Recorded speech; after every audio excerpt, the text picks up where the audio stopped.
Hello everyone, welcome back to my YouTube channel again. आज की इस वीडियो में चूँकि ये बहुत खुशखबरी की बात है कि national Testing Agency that means NTA UGC net की नोटिफिकेशन जो जून महीने में 2021 में होनी थी वो उसकी नोटिफिकेशन आ चुकी है। हम सभी स्टूडेंट्स को बहुत दिनों से इसकी इंतज़ार थी और ये एग्ज़ाम आपके as per notification 29 of January यानी कि लास्ट वीक ऑफ जनवरी और फर्स्ट वीक ऑफ फरवरी तक हो जानी है। आज के इस वीडियो में हम सभी ये डील करेंगे कि एनटीए ने क्या क्या बदलाव लाए हैं और एलिजिबिलिटी क्राइटेरिया क्या है, एज रिलैक्सेशन पे बात करेंगे, एज लिमिट क्या होगी और आपकी एलिजिबिलिटी क्राइटेरिया क्या होनी चाहिए नेट के फॉर्म को भरने के लिए, इन सभी के बारे में डिटेल में बात करेंगे। मैंने ये इन्फॉर्मेशन बुलेटिन उसके ऑफिशियल वेबसाइट से डाउनलोड किया है और यहाँ आप देख पा रहे हैं कि information bulletin joint CSIR UGC NET examination June 2021 जिसकी एग्ज़ाम 2022 में होने वाली है, इसको National Testing Agency that means NTA conduct करता है। चूँकि ये PDF काफ़ी लंबा है, कंटेंट्स पेज नंबर के हिसाब से दिए हुए हैं, तो जो इम्पॉर्टेंट है, जो हमारे लिए जानना बहुत इम्पॉर्टेंट है, मैं उसी को वीडियो में पूरे कवर करूँगी। तो सबसे पहले चलिए करते हैं date, fees details and application procedure for joint CSIR UGC NET 2021 June 2021 जिसकी एग्ज़ाम 2022 में होने वाली है। नेम ऑफ द एग्ज़ामिनेशन आप सभी को पता है कि नेट की एग्ज़ाम क्या होती है और ये एग्ज़ाम जो है वो आपकी जनवरी मंथ में हो जानी है, लास्ट वीक या फरवरी फर्स्ट वीक में। सबसे पहले देखते हैं कि 3 दिसंबर 2021 दैट मीन्स कुछ 2 दिन पहले इसकी नोटिफिकेशन आउट हुई है दोस्तों, और इसकी फॉर्म फिलअप की जो डेट है वो 3 दिसंबर से शुरू हो चुकी है और इसकी जो लास्ट डेट है वो 2 जनवरी 2020 है दोस्तों। तो इसे ज़रूर याद रखिएगा कि 2 जनवरी 2022 को ये इसकी लास्ट डेट ख़त्म हो जाएगी और last date of successful transaction of examination fee 3 January 2021 को ये ऐसा नहीं कीजिएगा कि 2 जनवरी को ही लास्ट डेट फॉर्म फिलअप करने का लास्ट डेट है। आप 3 जनवरी तक भी ट्रांजेक्शन कर सकते हैं, क्योंकि फॉर्म फिलअप आपका 2 तक ही है, 3 तक आप ट्रांजेक्शन करवा सकते हैं यानी कि फ़ी की पेमेंट कर सकते हैं। बट मेरे अपने एक्सपीरियंस से ये कहना है कि आप फॉर्म समय रहते ही भर लो, आप लास्ट डेट की इंतज़ार में मत रहो। तो सबसे पहले करते हैं कि फ़ीस की बात। फ़ीस जो है वो एनटीए ने और यूजीसी CSIR ने जो तय की है, तो हर बार की तरह जनरल EWS जो होते हैं उनके लिए 1000 रुपये है, OBC NCL के लिए 500 रुपीज़, SC ST के लिए 250, थर्ड जनरल के लिए ऑल्सो 250 और PWD के लिए निल।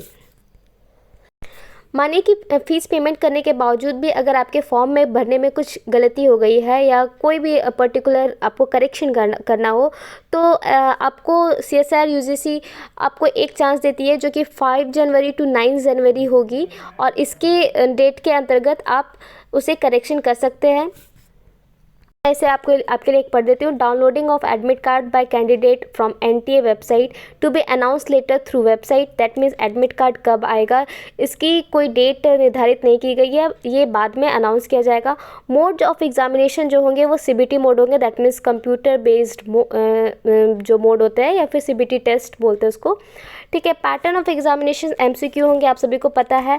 ड्यूरेशन ऑफ एग्जामिनेशन 3 आवर्स के होंगे। डेट ऑफ एग्जामिनेशन शेड्यूल, तो जैसे कि मैंने कहा था 29 जनवरी, 5 फरवरी और 6 फरवरी, that means first week of February and last week of February के बीच आपके एग्ज़ाम हो जानी है। टाइमिंग ऑफ एग्जामिनेशन है 9 to 12। फर्स्ट शिफ्ट का जो एग्जामिनेशन होगा 9 to 12, सेकेंड शिफ्ट का जो एग्जामिनेशन है वो 3 to 6 PM में होगी, ठीक है। Centre, date and shift of join UGC NET examination as mention on the admit card, तो ये सब आपके एडमिट कार्ड पे मेंशन होगी। चूँकि मैंने PDF को रीड किया है अच्छे से और मुझे पता है कि सेंटर जहाँ जहाँ है उसे आप चूज़ कर सकते हो। इसी PDF पे सभी स्टेट वाइज कहाँ कहाँ सेंटर पड़ती है नेट एग्ज़ाम की वो भी दिया गया है, तो आप उसे चूज़ कर सकते हो कि आपके लिए नियरेस्ट कौन होगा और कौन सही रहेगा, ठीक है।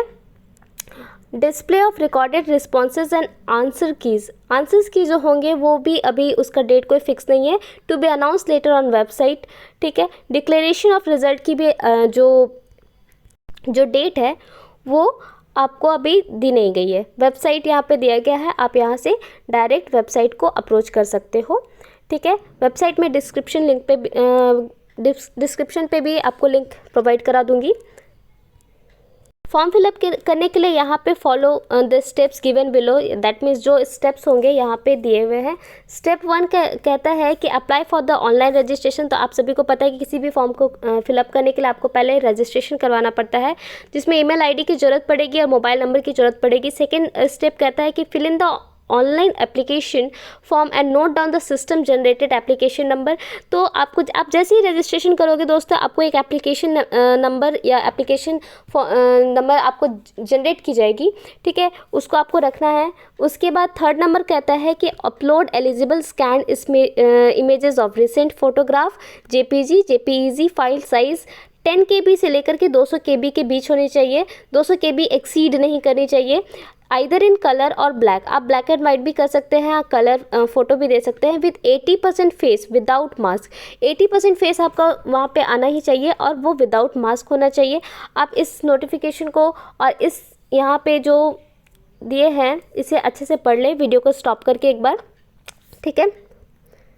इसके बाद स्टेप नंबर 4 है पेमेंट। आप सभी को पता है कि पेमेंट हो गई एंड फिर आप अपना जो सबमिशन पेपर होगा उसे आप प्रिंट आउट करा लें या PDF मोड में रख लें, आपकी मर्जी। अब यहाँ पे आते हैं most important brief advisory regarding कोविड-19 पैंडेमिक, ठीक है। इसके बारे में बात करते हैं तो NTA ने ये एडवाइजरी दी है कि candidate admit card along with the self declaration downloaded from NTA website, a clear print out on A4 size paper duly filled in. आपको अपने एडमिट कार्ड को A4 साइज़ पे प्रिंट आउट करा लेना है और उसमें NTA के द्वारा एक फिलअप करने के लिए सेल्फ डिक्लेरेशन फॉर्म के टाइप पे दी गई होगी, जिसमें इस तरह की कुछ फॉर्मेलिटीज़ होते हैं कि आपको फीवर नहीं है, आपको उस तरीके के कोई सिम्टम्स नहीं है जो कोविड-19 के होते हैं, तो वो आपको भरने पड़ेंगे। उसके बाद यहाँ कह रहा है कि simple transparent ball point pen होना चाहिए। Additional photograph to be pasted on attendance sheet. तो आप जिस भी फॉर्म भरने के टाइम स्कैन करके जो भी फॉर्म डाल रहे हैं उसकी 2 कॉपी तो आप रख ही लेना, ठीक है। उसको आप वहाँ पे पेस्ट करने के काम आएगा। पर्सनल हैंड सैनिटाइज़र 50 ml का आप ले सकते हैं। पर्सनल ट्रांसपेरेंट वाटर बोतल भी आप कैरी कर सकते हैं। ID प्रूफ, आप आधार कार्ड, पैन कार्ड कुछ भी ले सकते हैं, ठीक है। Sugar tablets, fruits like banana, Apple, orange in case that candidate is diabetic, okay. अब हम बात करेंगे एसेंशियल एजुकेशन क्वालिफिकेशन की। तो इस फॉर्म को भरने के लिए आपको MSc और equivalent degree integrated BS MS 4 years की degree integrated, BE BTech B Pharma MBBS with at least 55% without rounding off, marking of general UR, okay, general EWS and OBC candidates and 50% without rounding off for SC ST third generation and person with PWD candidates. That means अगर आपको इस form को भरना है तो यहाँ पे जो जिन डिग्रियों की बात करी गई है उस पर आपको, अगर आप जनरल है तो आपको एटलीस्ट 55% स्कोर करना होगा। अगर आपने किया है तो ही आप ये फॉर्म डाल सकते हैं, अदरवाइज़ नहीं डाल सकते। और OBC अगर आप OBC है या नॉन क्रीमिलियर या फिर SC ST PWD के कैंडिडेट्स हैं तो मिनिमम जो आपकी एलिजिबिलिटी क्राइटेरिया है वो इस आपके जो भी डिग्री है वो 50% पे आती है। अब बात करेंगे अपर एज लिमिट, ठीक है। JRF के लिए, अब दोस्तों आप सभी को पता है कि जो लोग नेट में इंटरेस्टेड है, आज JRF के बारे में आप सभी को पता है, इसमें स्कॉलरशिप की सुविधा होती है। JRF maximum 28 years age on 1/7/2020, that means 2020 में मैक्सिमम आपका 28 years होगा। अगर उससे ज़्यादा है तो आप इस फॉर्म को JRF के लिए compete नहीं कर सकते हो दोस्तों।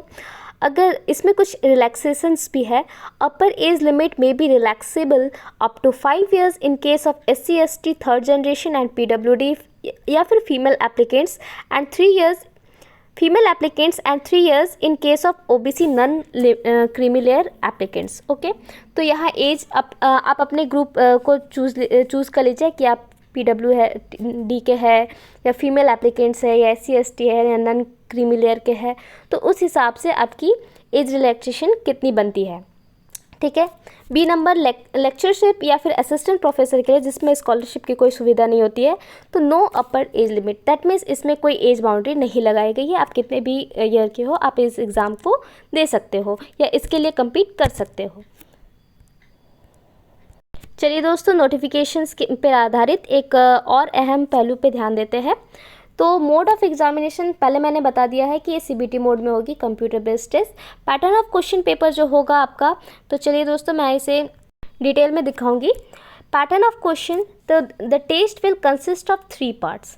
ठीक है, तो आपको दिख रहा है ABC, यहाँ A part, B part and C part. ठीक है, और यहाँ आप देख रहे हैं टोटल नंबर ऑफ क्वेश्चंस जो होंगे वो A पार्ट के होंगे 20, B पार्ट के होंगे 40, C पार्ट के होंगे 60 एंड टोटल 120। ठीक है, अब देखिए maximum number of question to attempt, that means आपको पार्ट ए में अगर 20 क्वेश्चंस मिले हैं तो आपको मैक्सिमम 15 आउट ऑफ 20 बनाने हैं। इसमें 35 40 में, इसमें 60 में 25 और टोटल आपको बनाना है 75। Marks for each incorrect answer, negative mark for part A, B, C is 25%। That means अगर आप पार्ट ए पे अगर कोई क्वेश्चन गलती करते हो तो आप 0.5 आपका डिडक्ट होगा, पार्ट बी में सेम एंड पार्ट सी में होगा तो 1 मार्क्स आपके डिडक्ट होंगे। और ये बात हो रही थी केमिकल साइंसेस की। तो मैंने एक डेमो दे दिया, आप अपने हिसाब से, आप अपने सब्जेक्ट के हिसाब से part A, part B, part C और टोटल कितने अटैम्प्ट करने हैं, क्या नेगेटिव मार्किंग होगी, ये यहाँ से आप देख सकते हैं। जैसे कि मैं दिखा देती हूँ, ये earth, atmospheric, ocean and planetary sciences के लिए है, ये लाइफ साइंसेस के लिए है, और ये मैथमेटिक्स साइंसेस के लिए है, और एक आपका आएगा फिजिकल साइंसेस के लिए है। ठीक है, तो इसके अकॉर्डिंग आप अपने अपने चार्ट को एक बार अच्छी तरीके से देख लें, part A, part B, part C कितने अटेम्प्ट करने हैं, क्या नेगेटिव मार्किंग है, एक्सेट्रा एक्सेट्रा। नाउ आगे बढ़ते हैं। सब्जेक्ट कोड, ये बहुत इंपॉर्टेंट रखती है, ये फॉर्म फिलअप के टाइम भी आपके सब्जेक्ट कोड पूछी जाएंगे। तो सब्जेक्ट कोड आप यहाँ से चूज़ कर सकते हैं दोस्तों। ठीक है, तो अगर आप केमिकल साइंसेस के फील्ड से हो तो आपका सब्जेक्ट कोड है 701।